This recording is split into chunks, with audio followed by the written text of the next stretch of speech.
రాజమండ్రిలో AP paper mill యాజమాన్యం వ్యర్థాల వల్ల గోదావరి జలాలు కలుషితమవుతున్నాయని రాజమండ్రి రూరల్ ఎమ్మెల్యే గోరంట బుచ్చయ్య చౌదరి చెప్పారు. డిప్యూటీ సీఎం పవన్ కళ్యాణ్తో కలిసి పేపర్ మిల్లు వ్యర్థాలు, కాలుష్య జలాలు నిల్వ చేసే లంక ప్రాంతాల్లో ఆయన పర్యటించారు. కలుషిత జలాలు చాలా దారుణంగా ఉన్నాయని, దీనిపై పేపర్ మిల్లు యాజమాన్యం నిర్లక్ష్యంగా వ్యవహరిస్తోందని అంటున్న ఎమ్మెల్యే గోరంట బుచ్చయ్య చౌదరితో మా ప్రతినిధి శ్రీరామ్మూర్తి ఫేస్ టు ఫేస్.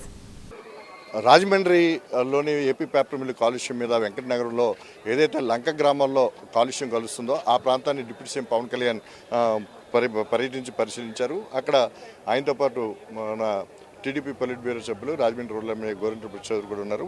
అసలు అక్కడ అలాంటి పరిస్థితి ఉంది, దాని మీద ఏ విధంగా పవన్ కళ్యాణ్ స్పందించారో అది తెలుసుకుందాం. చెప్పండి, వెంకటనగరం పేపర్ మిల్లు పొల్యూషన్ మీద ఏ విధంగా ఆయన పరిశీలించారు, అక్కడ పరిస్థితి ఎట్లా ఉంది? పేపర్ మిల్లు యాజమాన్యం చెబుతున్నట్టుగా పరిస్థితులు లేవు. ఇంటర్నేషనల్ స్టాండర్డ్ మెయింటైన్ చేస్తున్నాం, జరగటం లేదు. ఇక్కడ పాండ్స్ మెయింటెనెన్స్ సరిగా లేదు. ఏదైతే ఉండాల్సిన లెవెల్స్ కంటే ఎక్కువ లెవెల్స్లో పొల్యూట్ అవుతుందన్న అవగాహనలో పవన్ కళ్యాణ్ గారు వచ్చారు. మొత్తం కూడా పాదయాత్రల ద్వారా చూశారు. ఆయన స్వయంగా గుర్రబడ్డాక పేరుకుపోయింది.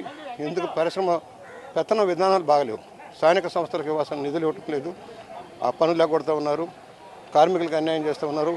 అనాథ లాకౌట్ ప్రకటిస్తున్నారు. దాని మీద చర్యలు తీసుకోవడం కోరుతాం. ఒకటి పుష్కరాల లోపల ఈ గోదావరి కాలుష్యం, ఈ పేపర్ మిల్లు కాలుష్యమే మెయిన్ కాలుష్యం.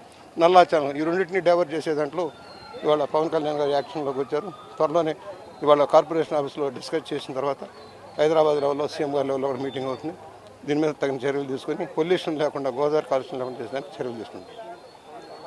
ఇది ఎమ్మెల్యే గోరంట్ల బుచ్చయ్య గారు చెప్తున్నది. ఏదైతే గోదావరి పొల్యూషన్లో ప్రధానంగా పేపర్ మిల్లు పొల్యూషను, అలాగే నల్లా ఛానల్ పొల్యూషన్ ఉందని చెప్పేసి ఒక డిప్యూటీ సీఎం గారు చూడటంలోనే అక్కడ ఉన్న పరిస్థితులు కూడా అట్టగా ఉన్నాయి. పేపర్ మిల్లు యజమాని చెప్తున్న దానికి ఇక్కడికి విరుద్ధమైన పరిస్థితులు ఉన్నాయి. ఈ కాలుష్యం వ్యర్థాలు చాలా దారుణంగా ఉన్నాయి.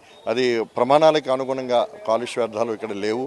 దీనివల్ల గోదావరి చాలా కలుషితం అవుతుందనే విషయాన్ని గుర్తించాం. దీని మీద తగిన చర్యలు ఉంటాయి. ఆ పేపర్ మిల్లు మాట్లాడితే లాకౌట్ లాంటి హెచ్చరికలు కూడా చేసి బెదిరింపులు కూడా ఇలాంటి విషయాలు పాల్పడుతున్నారని కూడా బుచ్చయ్య చౌదరి గారు చెప్తున్న పరిస్థితి. కెమెరామెన్ నానితో శ్రీరామూర్తి, ప్రైమ్ న్యూస్, రాజమండ్రి.